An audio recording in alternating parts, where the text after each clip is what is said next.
Hello. Hi. Good morning, everyone. My presentation is how to fix global warming with cold fusion. Just a moment here. I wrote a book, Cold Fusion and the Future, and in it I described many wonderful things that cold fusion might bring us. And here are some of my more sensational predictions. Energy 200 times cheaper than today. All of the field crops in the U.S. grown in buildings. Desalination and water treatment to convert deserts into verdant land, and the threat of global warming eliminated. I predicted many other things such as underground roads. Now, you may think I just pulled these pie-in-the-sky predictions out of a hat. I did not.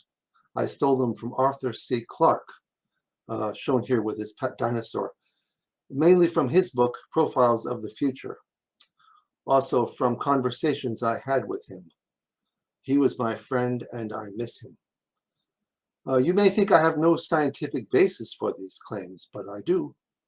It's so simple I'm almost embarrassed to describe it, but here it is. Just a minute here. To use cold fusion for nearly all applications, you need 5 things. 1, reasonably high power density. 2, reasonably good Carnot efficiency. You need those 2 things to make compact heat engines. 3, high energy density. High energy density. That's a sure thing. 4, perfect safety with no tritium, or at least no tritium leaks. Some cold fusion cells produce trace amounts. Perhaps this can be prevented. If not, it can probably be contained the way it is contained in today's wristwatches and hallway exit signs. And finally, 5, we need complete control over the reaction. And obviously, we do not have this. So, next slide. Do we have enough power density and Carnot efficiency? Let's look at some of the most successful experiments on record by Roulette and Pons in France. They produced 17 to 100 watts for up to 70 days continuously in boiling cells. Experiment number 3 produced 294 megajoules from 3.6 grams of palladium. And let's see, why is this not? So is this high enough for practical use? To determine that, I compared Roulette and Pons' palladium cathode to a fission reactor fuel pellet. Power density is about the same. Fission reactor power density is high, so we're good to go there. Carnot efficiency is a function of temperature. Fission reactors run at 300 degrees Celsius. This cell was unpressurized at 100 degrees C, but it could easily be pressurized to 300 degrees or more, I think, no problem. Fission reactor Carnot efficiency is around 30%. So, cold fusion would be compact, and it would reach at least 30% efficiency.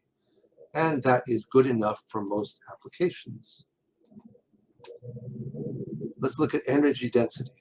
This is the most dramatic aspect of cold fusion and the thing that you might have the most difficulty getting your head around. Experiment 3 produced 294 megajoules per 3.6 grams, which is 1,900 times higher than any chemical fuel. And this is far from the upper limit. Higher density has been measured in other experiments. So if you let your cell run for years, it would eventually produce millions of times more energy than any chemical reaction. We know this because the ratio of heat to helium in cold fusion is 24 MeV per helium atom, the same as one of the DD fusion paths. This tells us cold fusion releases about as much energy as the sun, or as a thermonuclear bomb. A thermonuclear bomb is a gadget the size of a trash can that releases more energy than all of the bombs dropped in World War II.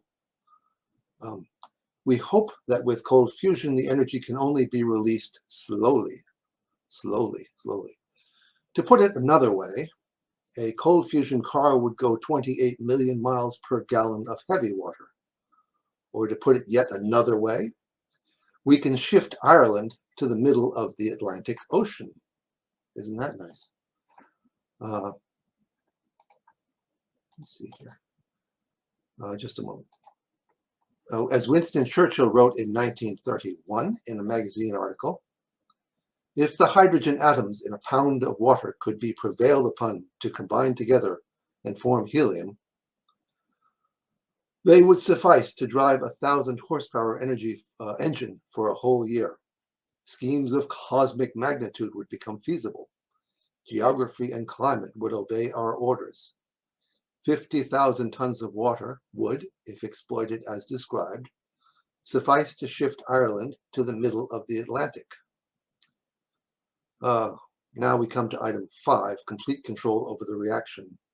As you probably know, as I'm sure you know, most cold fusion experiments barely work. They don't produce 100 watts like roulette and ponds. Most produce nothing. It may seem unlikely that future cells will be so good they are perfectly controlled and they will power all of civilization. Yet this is likely to happen with enough funding and research. Look at the history of other inventions such as internal combustion engines, transistors, masers, and lasers. The initial laboratory prototypes took years to produce, and they were unreliable. The first maser took 3 years. Today, we manufacture millions of these devices, and they are so reliable, you can bet your life on them. You do, in fact, bet your life on them every time you fly in an airplane. I assume that we will learn to fully control cold fusion. The whole history of science and technology says that can be done. Okay, let's see here. So anyway, let me turn now to a pie in the sky idea, how to fix global warming. Not just stop it, but reverse it. With cold fusion, we stop adding carbon dioxide to the atmosphere. Done. Check. Fixed. But we can also remove the carbon we've already added. We put it back underground where it came from. We do this by growing billions of trees. When they are old, we cut them down and bury them in abandoned coal mines. Now, growing trees to sequester carbon is not a new idea. Forestry experts and climatologists have been talking about it for years. We can enhance this with cold fusion. We can make it far cheaper and at least 10 times more effective, as I will show in just a moment, if I can get this screen to work. So how do we do this? We begin by expanding forests with 2 technologies that have nothing to do with cold fusion: indoor farms and cultured meat. These 2 greatly reduce the amount of land needed for agriculture. Indoor farms are already common. They take up much less space. They use less water, no pesticides, and sometimes less energy. The Netherlands is now the 2nd largest agricultural exporter because they grow food indoors. 1/3 of the fresh tomatoes in the US is grown indoors. Cold fusion would greatly enhance this.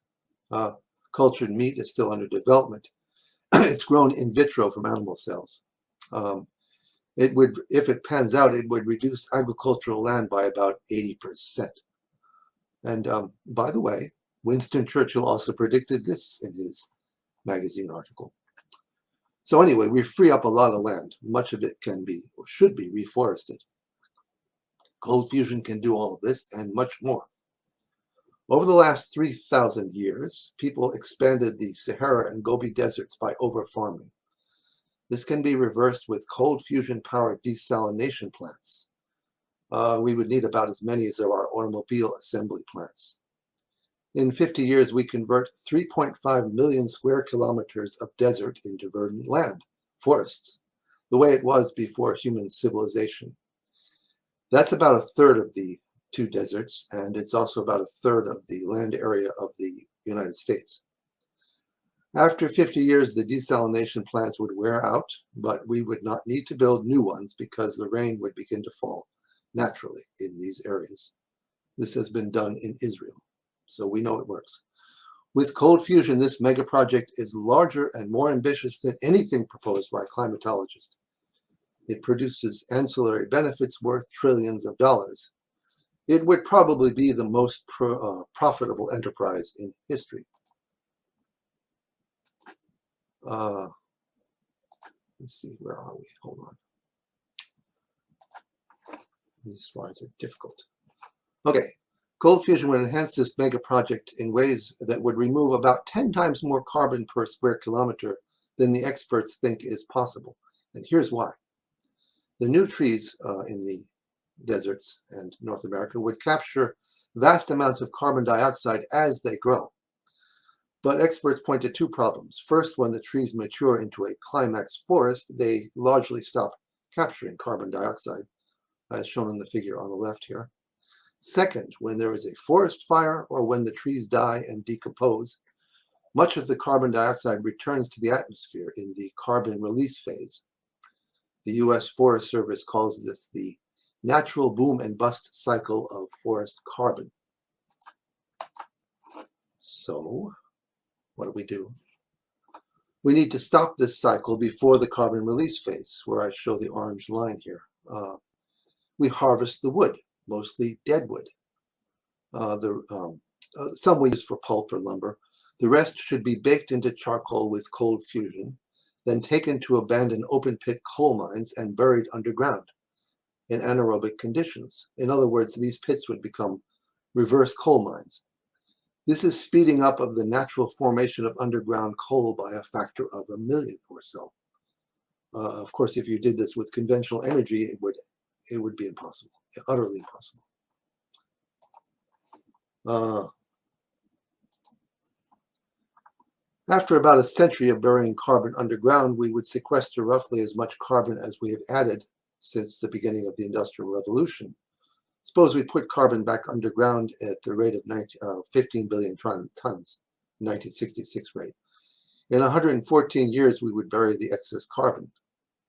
Coal extraction peaked at 7.9 billion tons in 2019. So we put the coal back at about twice the rate we now mine it. Worldwide production of lumber would increase by a factor of 12. We would ramp up to this gradually as the new forests mature, in 30 to 50 years. No rush. We cut the dead wood into chips. To make 15 billion tons of wood chips, we would use small, flying, cold fusion-powered robots the size of woodpeckers. Woodpeckers and insects demolish millions of trees without much disruption. Now, I know what you're thinking here. A flying robot the size of a woodpecker is a nutty idea. It would take months to demolish a tree. Bear with me. Here's a pileated woodpecker making a hole. These holes are rectangular. The larger ones are about 10 centimeters by 14, maybe half a liter. The birds can make 2 or 3 a day. So that's roughly a liter. The birds weigh 300 grams and their metabolism is 1.4 watts. Now, I think we can make similar sized flying robots with 30 watts of thermoelectric cold fusion power and cutting blades that make about 5 liters of wood chips per day. They would be a combination of a flying drone, a cell phone, and a Dremel cutting tool. A tree service company would use 300 of them to demolish a 50-foot pine tree in one day. You would need a fleet of 16.5 billion of them to remove 15 billion tons of wood per year. 16.5 billion sounds like a lot, but it isn't. If the robots last 10 years, we would need to manufacture 1.6 billion per year, which is about how many cell phones we make. These gadgets would resemble cell phones with roughly as much computer power, materials, and weight, so they would end up costing about as much as a cell phone. We could easily afford to make 1.6 billion per year. So, up. So why use itty-bitty flying robots? Why not make human-sized chainsaws and wood chippers like the ones we have now, only powered by cold fusion? Well, there's several good reasons to make them smaller. They can fly up into the tree rather than climbing. If they fall out of the tree, they cause no harm. They would be quieter than chainsaws. They would not need logging roads. They can fly into the wilderness areas in California to remove dead wood without roads and without disturbing the environment. That would reduce wildfires. They do not need human operators, so they would be much cheaper and safer. Well, if these are such good reasons, why don't we make itty-bitty gasoline or battery-powered robots now? Because they would not be practical. You would have to refuel them or recharge them a dozen times a day. They could not fly into the California wilderness. They would run out of fuel. Cold fusion machines run for years on a drop of fuel. They can be any size you like. You pick the best size for the application rather than being hemmed in by the limitations of the technology. When you envision cold fusion technology, you should rethink the size of the machines. Think small. Cold fusion robotic machines do not have to be made on a human scale the way chainsaws are. You need to rethink everything, the scale, the methods, the economics. Okay. And climatologists have not heard of cold fusion. I estimate this project can remove all of the carbon in about 100 years, whereas most experts say it can only remove 10 years worth of emissions. They are pessimistic mainly because of the boom and bust cycle. A climate researcher wrote an op-ed in the New York Times on June 4, 2022, titled, "Let's not pretend planting trees is a permanent climate solution." The gist of it was that because of the boom and bust cycle, carbon in trees eventually returns to the atmosphere. This fellow wrote, trees can quickly and cost-effectively remove carbon from the atmosphere today, but when companies rely on them to offset their emissions, they risk merely hitting the climate snooze button, kicking the can to future generations who will have to deal with those emissions. Well, that's true. But with cold fusion, we stop the cycle. This author did not consider the possibility of burying the carbon in abandoned coal mines. He never thought of irrigating deserts to produce 3.5 million square kilometers of new forest, or having miniature robots do the work.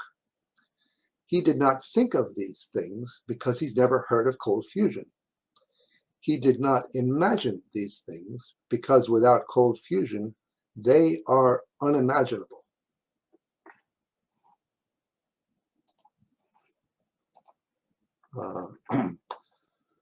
When modern electric lights began replacing incandescent lights in the late 20th century, they reduced both energy costs and equipment costs because they last longer. One expert said, "This is not a free lunch. It is a lunch you are paid to eat." That should be the motto of cold fusion. And that is all I have to say. Thank you very much. End of story.